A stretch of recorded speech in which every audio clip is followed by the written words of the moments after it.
మాజీ మంత్రి గంటా శ్రీనివాసరావు గారు, మిగతా నాయకులందరూ కూడా జగన్మోహన్ రెడ్డి మానసిక స్థితి గురించి మాట్లాడుతున్నారు. అంటే యాజ్ ఏ రెస్పాన్సిబుల్ జర్నలిస్ట్ నాకు తెలియదు ఆయన ఆరోగ్య పరిస్థితి గురించి, నేను కామెంట్ చేయలేను. కానీ ఎందుకని మాట్లాడుతున్నారు? ఎందుకంటే తరచి చూస్తే ఆయన మాట్లాడే కామెంట్స్, ఈ మధ్య చేసే వ్యాఖ్యలకి, మీ నాయకులు అంటున్న మాటలకి ఎక్కడో చిన్న లింక్ ఉంటుందేమో అనిపిస్తోంది. అలాగే ఆయన చేసిన కామెంట్స్ మీద కూడా మీరు రెస్పాండ్ అవ్వచ్చు, ఈ మెడికల్ కాలేజీలు, అమరావతి 2 అంశాల మీద కూడా. నమస్కారం సార్, మీకు అలాగే విల్సన్ గారికి, శ్రీనివాస్ గారికి, అలాగే ఏబిఎన్ వీక్షకులందరికీ కూడా శుభోదయం సార్. అది ఖచ్చితంగా నిజమే సార్. ఎందుకంటే సగటు రాజకీయ నాయకుడు ప్రవర్తనకి జగన్మోహన్ రెడ్డి ప్రవర్తనకి చాలా తేడా ఉంది. 175 వైనాట్ 175 అని చెప్పి 11 సీట్లు వచ్చినందుకు సిగ్గుతో తల వంచుకోవాలి. ముందు వాళ్ళ పార్టీ మీటింగ్ పెట్టి ఎందుకు ఇలా జరిగింది, ఏ విషయాల్లో ప్రజలు మనల్ని వ్యతిరేకించారు, ఏ విషయాల్లో మనం విఫలం చెందాం, ఏ విషయాల్లో మనం ప్రజలకు చెప్పలేకపోయామనే సమీక్ష ఇంతవరకు జరగలేదు సార్. ఓ రూమ్ లో ఆయన టేబుల్ వేసుకుని కూర్చుంటాడు, వాళ్ళందరూ కుర్చీలు దొరికిన వాళ్ళు కుర్చీల్లో కూర్చొని మిగతా వాళ్ళు చేతులు కట్టుకొని నుంచుంటారు. ఆయన ఏదో చెప్తారు, వాళ్ళు ఆ తర్వాత వెళ్ళిపోతారు. పార్టీ మీటింగ్ అంటే అలా ఉండదు సార్. పార్టీ మీటింగ్ అంటే దానికి అంచెలంచెలుగా ఉంటుంది. వాళ్ళందరూ కూర్చుంటారు, కింద స్థాయి వరకు అభిప్రాయ సేకరణ చేస్తాం, సమీక్ష చేస్తాం, తప్పులు ఉంటే సరిదిద్దుకుంటామని బహిరంగ ప్రకటన చేస్తాం.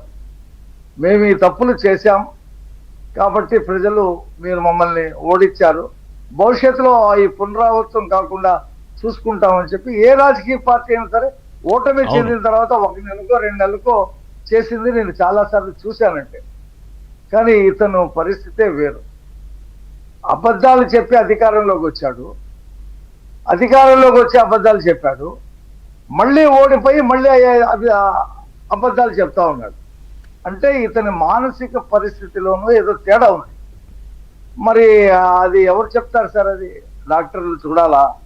అంటే మీ నాయకులు చాలా కాన్ఫిడెంట్ గా లండన్ మందులు, లండన్ మెడిసిన్ అంటున్నారు. అంటే వాళ్ళు ఏదో చూసినట్టు ఊహించి చెప్తున్నారు. అయితే ఇక్కడ ఏంటంటే సార్, ఇతనికి ఉన్నటువంటి నాకు నేను స్టడీ చేసినటువంటి పరిస్థితిలో సి నరసింహారావు గారు చనిపోయారు. అవును, ఈయన మానసిక పరిస్థితి మీద 2 పెద్ద వ్యాసాలు రాశాడు. అవన్నీ నేను చదివాను. ఆయన స్టడీ చేశాడు, ఆయన మానసిక నిపుణులు. ఆయన మంచి వ్యాసకర్త కూడా. 2 సంవత్సరాల క్రితం చనిపోయారు.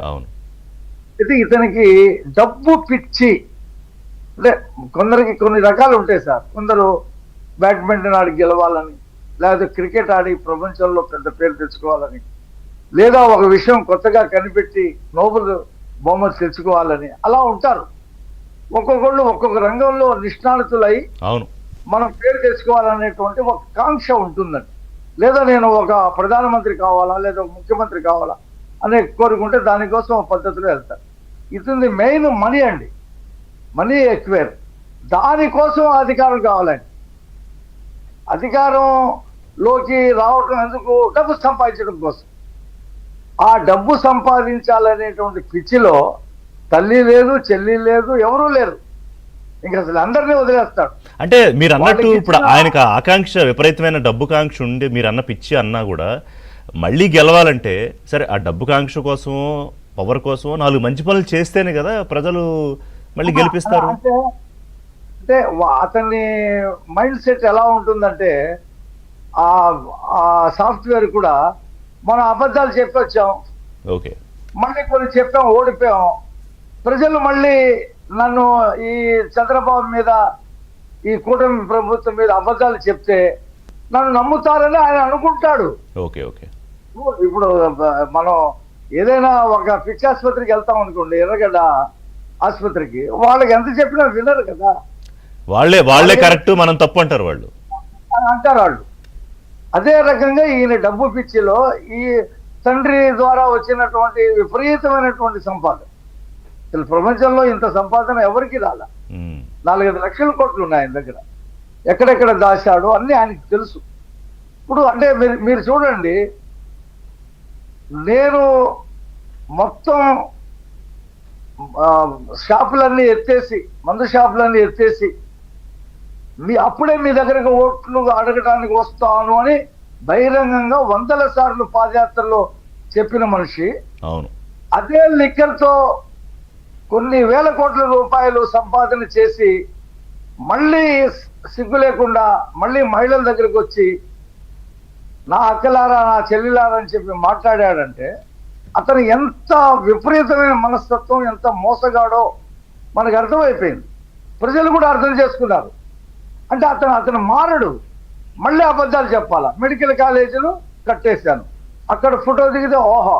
ఇప్పుడు నేను మీకు రిక్వెస్ట్ చేసేది ఏంటంటే ఆ 17 మెడికల్ కాలేజీల ఫోటోలు కూడా ఇటు మీడియాలో అటు ప్రింట్ మీడియాలో వేసి చూపిస్తే బాగుంటుంది.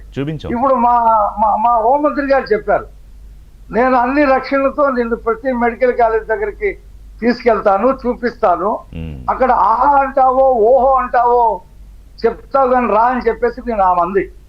అంటే అతనికి తెలుసండి ఏ మెడికల్ కాలేజీలు కట్టారో ఏ మెడికల్ కాలేజీలు కట్టలేదో తెలుసు.